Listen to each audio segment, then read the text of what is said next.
The drums of war thunder once again. Hello to everyone out there and welcome to World of Warcraft Classic.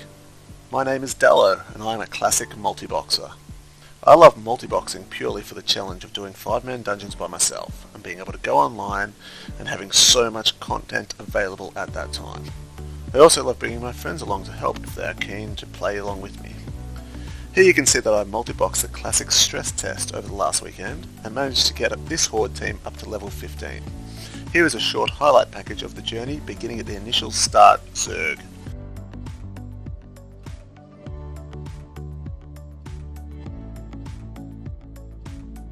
Here we go, up to level 2 across all 5 of my toons.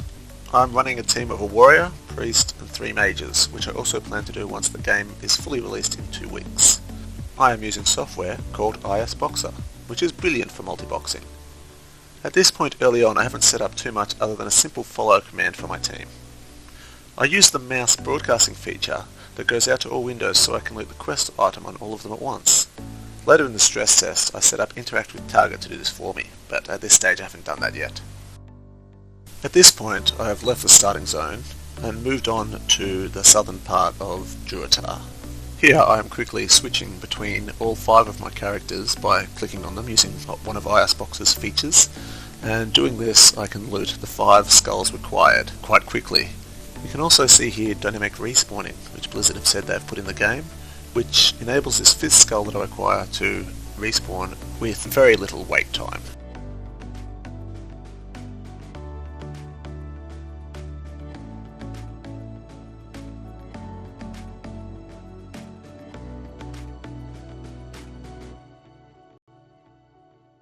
You can also see a lot of people waiting around to kill Zalazane.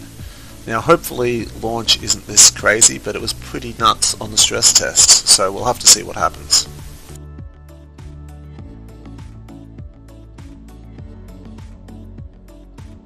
Here we are, a couple of levels later, and I'm now up to level 7 trying to kill a named level 12 mob called Fizzle. I send the entire team in here and start laying into him, when ads respawn. I am pretty certain the Fireballs and the Mages will finish the job on Fizzle, and I start attacking one of the ads. Next thing I know, Fizzle's health has jumped up and my entire team are dying, starting with the tank. I resigned to my fate and let them die knowing it's going to be a bit of a run back to res my team. This is definitely the Classic I remember from 15 years ago. Looks like Fizzle has some additional abilities such as drain life on my entire team. Next attempt, I will sure to leave the range DPS much further back, and not target away from him until he is 100% dead.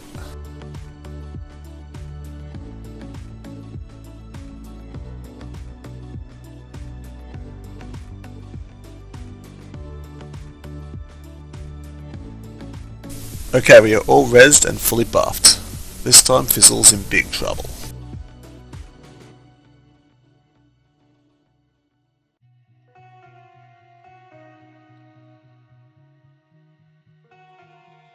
Down him fairly easily now, and you can really see the power of multiboxing, being able to kill a mob 5 levels higher. Get some bags as early as you can, because I felt I was constantly destroying items to make room, and it was so annoying.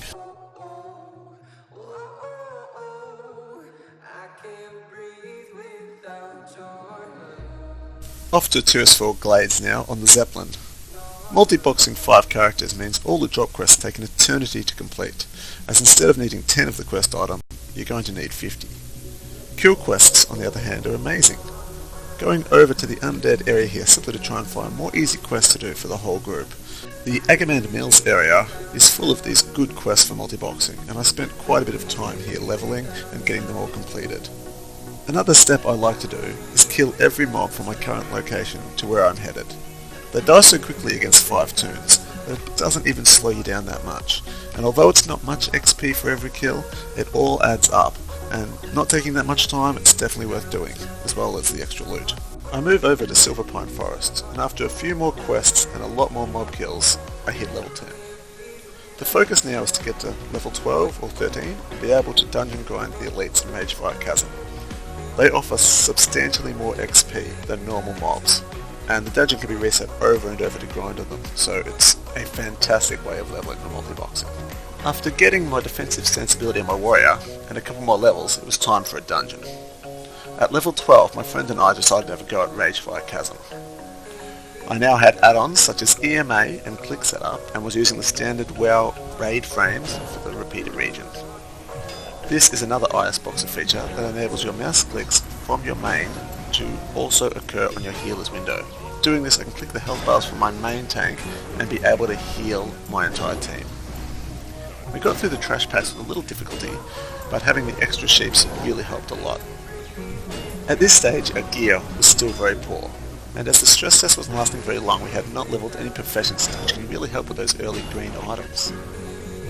Here we wiped on Taragaman, getting him on so low health. The priest went out of mana and then the tank died, followed by the rest of the group, after getting him down to what looked like 1 or 2% HP. My next video will be a full solo run by myself of the entire dungeon. I did this after getting the team up to level 14, and I want to go through it and showing step by step how I do it as a multi-boxer.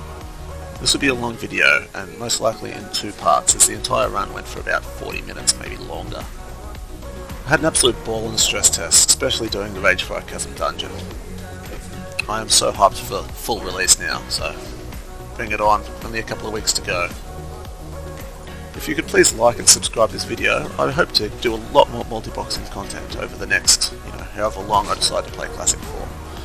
Please ask questions in the comments, because I'm sure other people out there are also having the same thoughts and ideas about multi-boxing and what it's all about. I'm also going to put a link to all the social media areas that I'll be using in the description, so you can find me there, ask questions, see what I'm up to. This has been Dalo. Bye for now.